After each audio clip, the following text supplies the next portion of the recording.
Look at that little deer. That little deer's been causing a little trouble around here.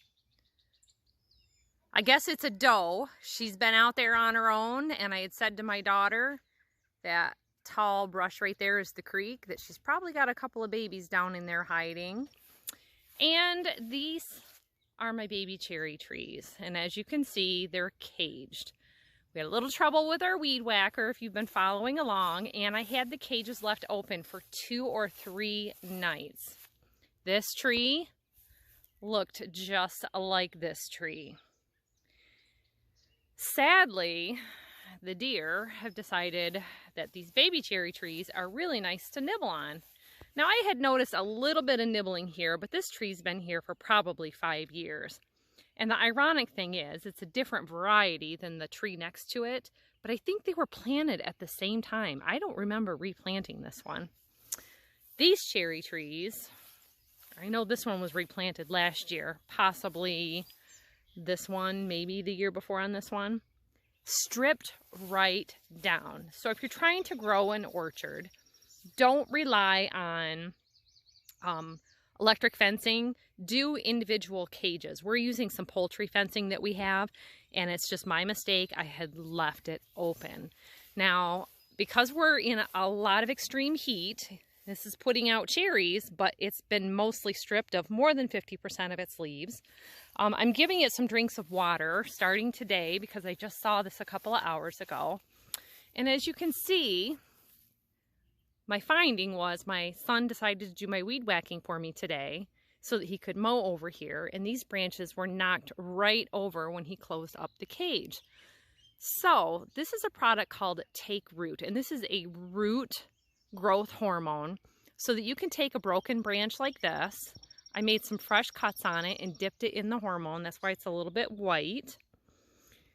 And on these, instead of putting rooting hormone on them, you can actually put honey on them, and it is kind of antibiotic properties. It may help restore the bark where it has been severed here, because it was not severed clean. It was still hanging on, and save this new growth that was put on this year, because this is probably 2 to 3 years worth of growth that I would lose if this dies off. And as you can see, it's already been trimmed or pruned previously to promote more growth on top.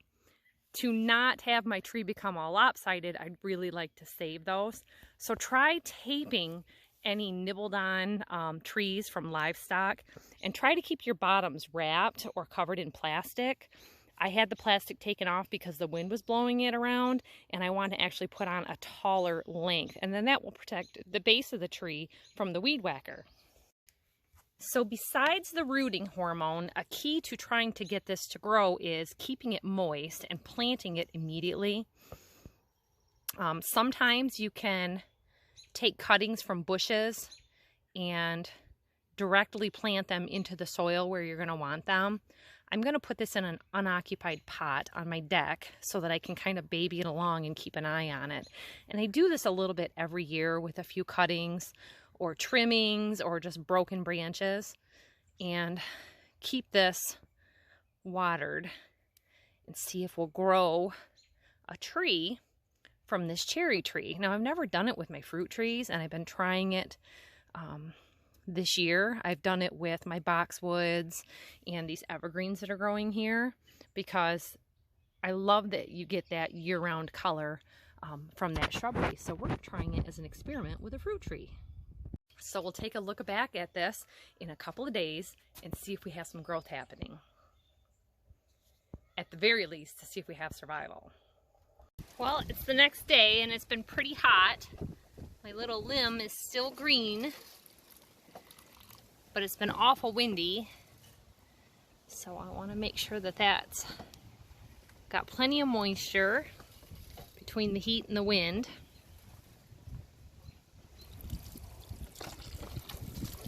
There we go. And we'll check back on this in a little while.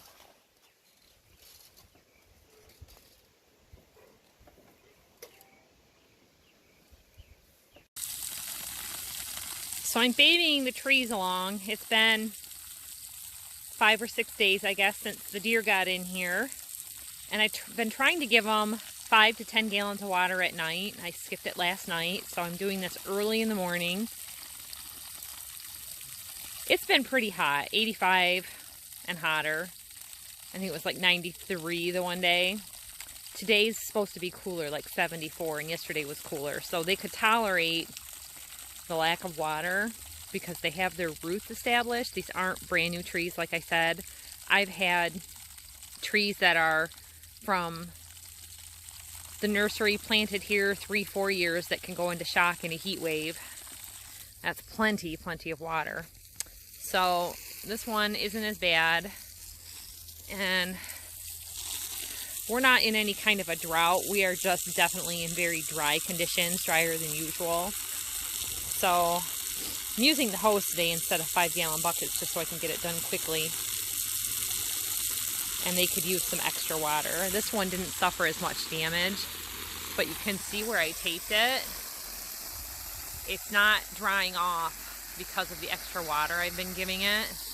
The limbs seem to be making it. So I'm keeping an eye on them and just hoping that they're going to continue to grow. So no browning yet. But this is normally the time of year that if you wanted to spray your fruit trees, neem oil is a really good preventative for insects. I don't know if it will help with blight or not, but I've noticed that I've got a couple of curling up leaves on this one, and this peach tree isn't doing real great. So I'm wondering if this peach tree has blight and it might be transferring to this cherry tree.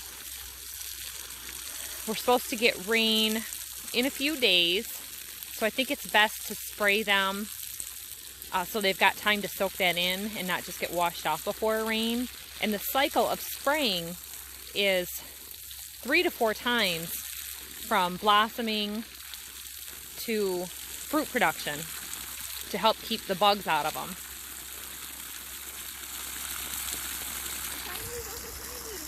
We've got a morning riser.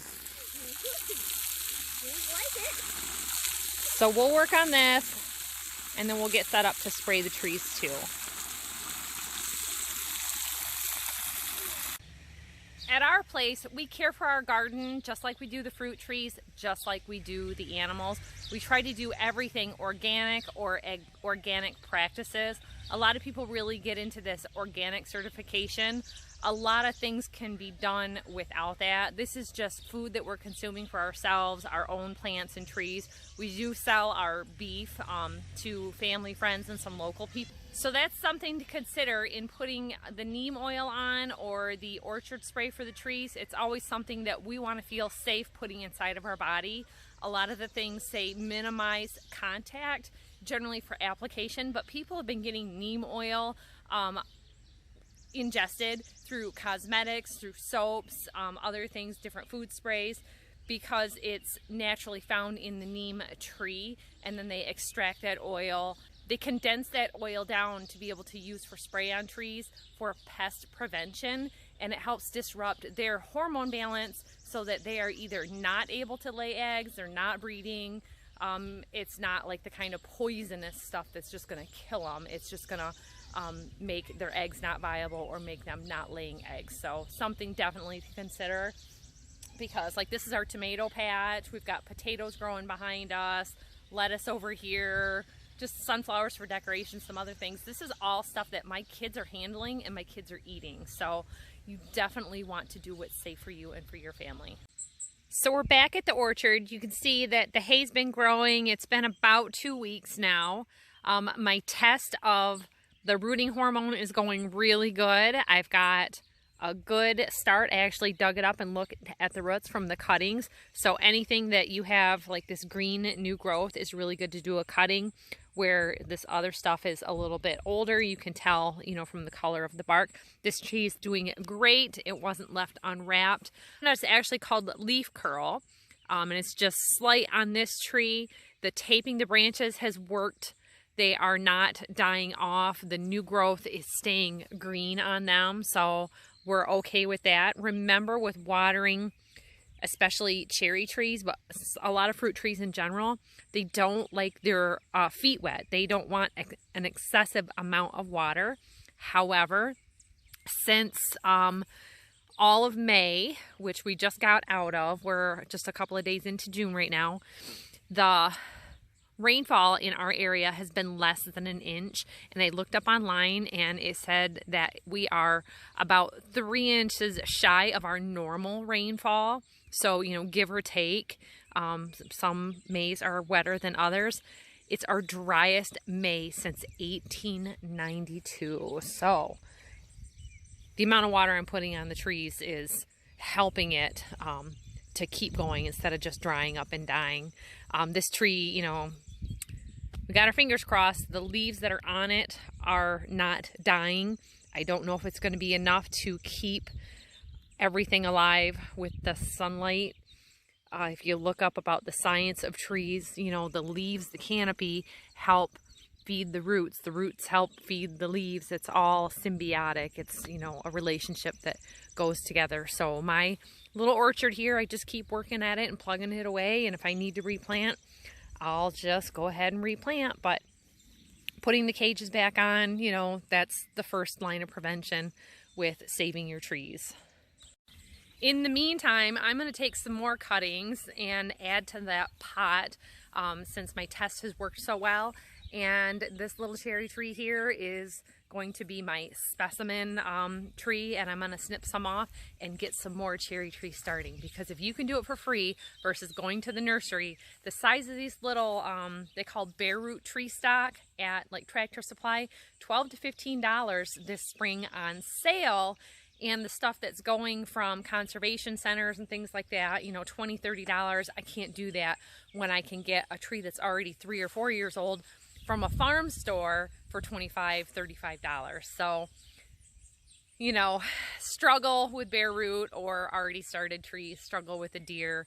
Everything is worth doing if you're wanting to be self-sufficient, start to be more homesteady, and do things on your own. It's a good learning experience for kids. I suggest you try it. Let me know how it goes for you down in the comments below, and we'll see you next time. Bye-bye.